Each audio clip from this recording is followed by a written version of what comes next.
that right now the answer to all of our problems, because our nation, Mark, is in a mess, and you and I know it, you probably know it better than I do because you follow the news more closely, but it's unraveling. We're imploding, and morally and spiritually, first and foremost. Romans 1 talks about the kind of judgment I describe in the blog, because we think of the judgment of God sometimes as like Sodom and Gomorrah when he rained down, fire and brimstone, or in Exodus when he opened up the ground and he swallowed all these people, or an earthquake or lightning strike. But actually Romans 1 describes God's judgment, and those are God's judgments, but Romans 1 describes a type of judgment where when we sin and we refuse to repent of our sin, then he backs away from us. If we continue to sin and refuse to repent, he backs further away, and you go on through Romans 1 until actually he removes himself from us and he turns us over to ourselves. And that's what I think I see in America. I believe we're entering into that phase of judgment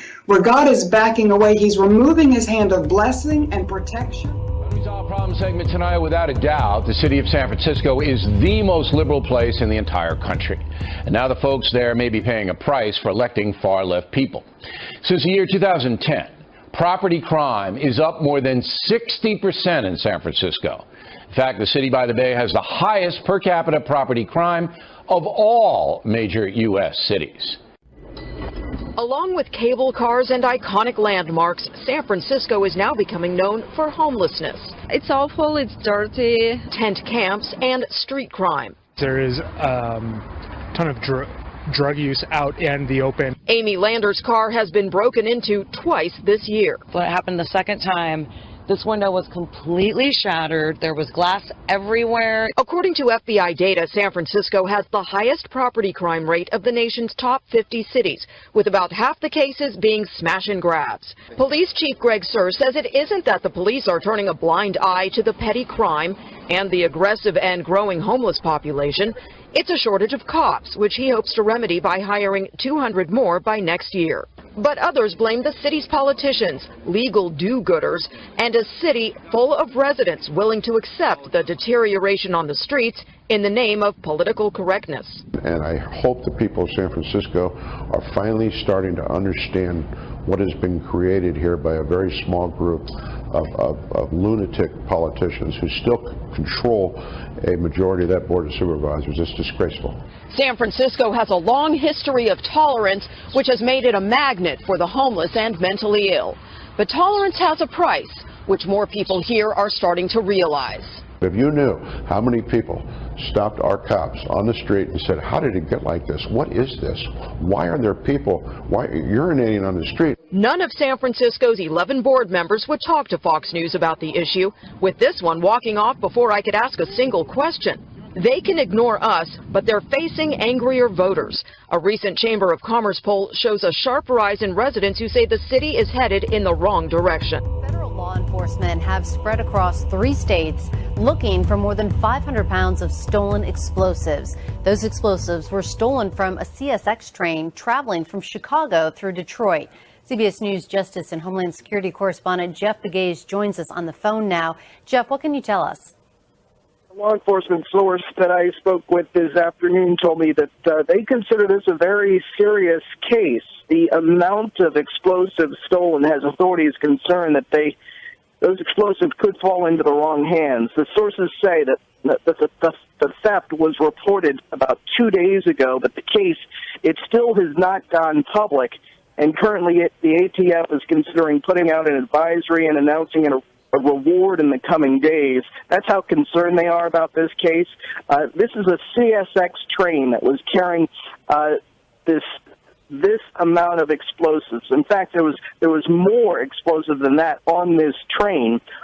Technically, these are classified as fireworks, but the law enforcement source that we spoke with says because they are commercial grade and combined with the quantity, it makes them extremely dangerous. Wearing a panda costume and a surgical mask sparked a bomb scare at a Baltimore TV station. Police shot the man yesterday after he allegedly threatened to blow up the building. 25-year-old suspect Alex Breezy is expected to survive.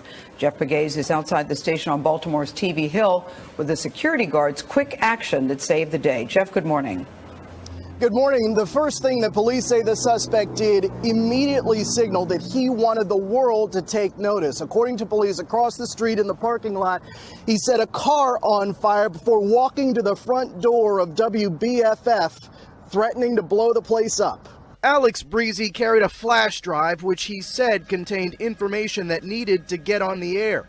But when he showed a security guard the wire inside his costume leading to what looked like a bomb, the security guard called 911.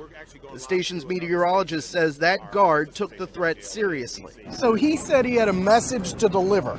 Yeah. Is that what he was telling people? Yeah. We had a security guard that was inside Jay, and he actually stayed calm. I owe a lot to Jay because he kept everything calm. He went into the building and warned everybody to evacuate. The security guard delayed the suspect's entry into the building. He tried to pull on the door a few times to come in. I told him I couldn't let him in, but I'll be glad to talk to him and see what I can do to help him out. After about 90 minutes barricaded inside the lobby, man's walking out. Breezy walked into the street and ignored tactical officers' commands to take his hands out of his pockets. And that's when they fired. And they said, get down, get down, get down. He didn't comply. A bomb squad robot was brought in to approach the wounded suspect. Baltimore Police Commissioner Kevin Davis says under the onesie, the man wore a vest with a homemade accessory that looked real. Inside of little plastic baggies, he had chocolate candy bars, and the candy bars were attached to each other with wiring. He was holding a replica detonator. Alex Breezy was shot 4 times, including once in the neck, according to his father. He's just had a mental breakdown, and probably what happened was, he has no way of doing a bomb or anything, so what he was doing was probably putting himself out there and thinking that he wanted to die. Witnesses who've seen the contents of that flash drive say that it contains a video of a rant about space and government. Mumps outbreak at Harvard University. 41 cases of the virus have been confirmed, even though many of those affected were vaccinated. ABC's Lindsay Davis is in Boston with the latest. And Lindsay, this really has the campus on edge. Yes, good morning, George. Students here on campus are telling us that they are being extra cautious, no longer sharing food and drinks. College campuses are the perfect storm for outbreaks like this because the students are in such close contact.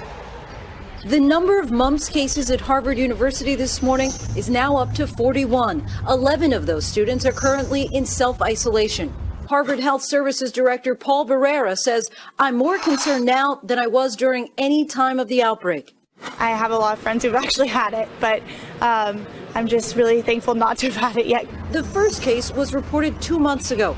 All the students affected had been immunized against mumps.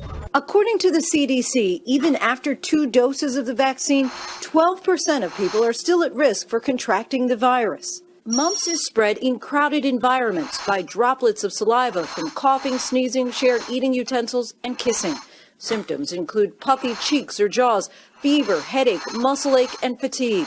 We've heard it's very contagious, and there's a lot of people around us that have it, so we're a little scared. It's shown up on 4 nearby campuses in the Boston area, another 53 cases at 2 universities in Indiana, and several cases in California.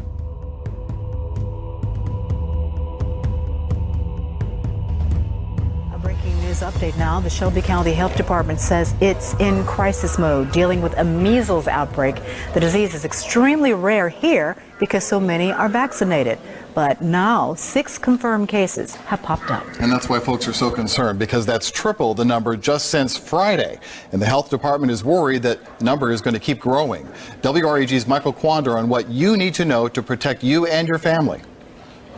People are worried. It's kind of frightening. Scared. It'll definitely wake you up. After learning 4 more people are infected with measles in Shelby County. It only takes those few cases to turn into an epidemic. We're in what we would call outbreak mode. Health Officer Dr. Helen Morrow says there have been only 9 measles cases in the state for the past 12 years. That's not including these 6 new infections in Shelby County. I would not be surprised if we do see some other associated cases. We begin this this hour, as this week attorneys representing over 500 Flint residents have filed a lawsuit against the Environmental Protection Agency seeking $220 million in potential damages. The lawsuit accuses the EPA of ignoring alarm bells over lead in the city's water supply, contributing to the public health crisis. However, since the news in Flint gained national attention months ago, cities around the country, from Newark, New Jersey to Allentown, Pennsylvania, have discovered high levels of lead in their own water supplies. And now a report has found high levels of lead in 3 D.C. public schools, prompting testing in every single public and charter school in Washington, D.C. in the next 60 days.